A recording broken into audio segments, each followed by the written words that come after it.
Magandang buhay mga kapatid, welcome back po ulit sa ating channel. Andito po ulit tayo sa bundok at magtatanim po tayo ng fruit bearing trees galing sa DA. Unahin po natin itanim itong lemon. Bali 10 piraso ng lemon, sponsored by DA po ng Pasig City. Yan, Pasig City, Iloilo.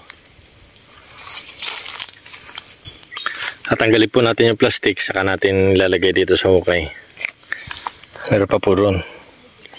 Itatabi natin dito sa variegated lemon, tapos yung sa green lemon, tapos yung sa ibang kalamansi.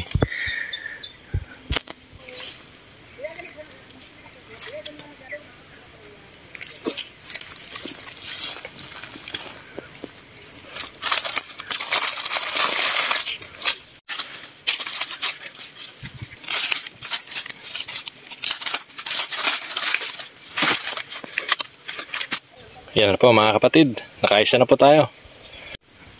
Ang tatandaan nyo po pala mga kapatid, kapag magta-transplant po kayo, no, huwag nyo pong ibabaw ng sagad. Kasi mamamatay po yung puno niya. Kung ano lang po lang yung pinakaibabaw nung seedlings, yun lang po ang ililitaw nyo rin.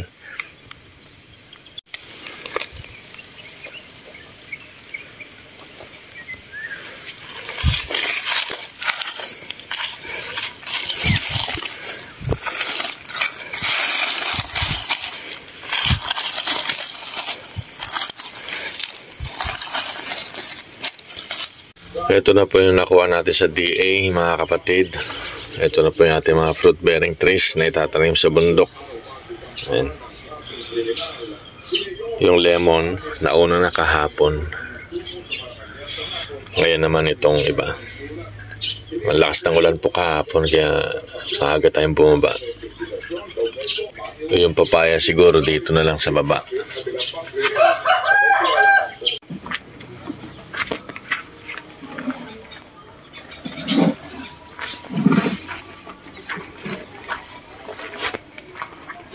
Ito na po, on the go na ito, papakit ng bundok. Ginamitan natin ng karosa ng kalabaw dahil sobrang dulas po ng kalsada ron dahil sunod-sunod po ang ulan. Ito na po yung mga pantanim natin dito sa bundok mga kapatid. Lahat po yan ay fruit bearing trees. Ito na, naitanim na po natin yung rambutan, mga rambutan.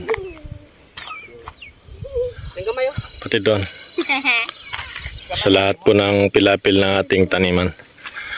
Pati doon sa taas ng kanal natin.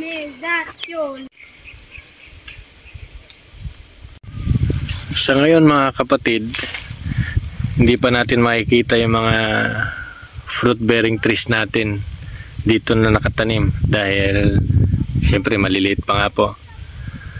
Pero pagdating po siguro ng 2 years pa, so makikita na ninyo na malalaki na sila dyan. Ma-appreciate na po natin. Muntik ko nga po pala makakalimutan. Maraming salamat po sa Department of Agriculture ng Pasig City, Iloilo.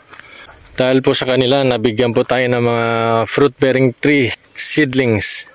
At itinanim po natin dito sa ating taniman sa bundok. Yan. So marami na tayong tanim. Tapos nadagdagan pa ng galing po sa DA. Maraming salamat po DA.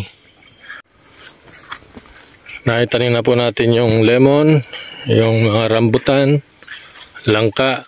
So may natitira po tayong marang at saka guyabano po. So hanggang dito lang po muna tayo.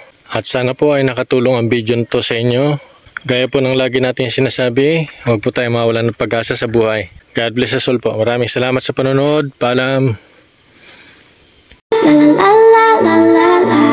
So high, so high, so high.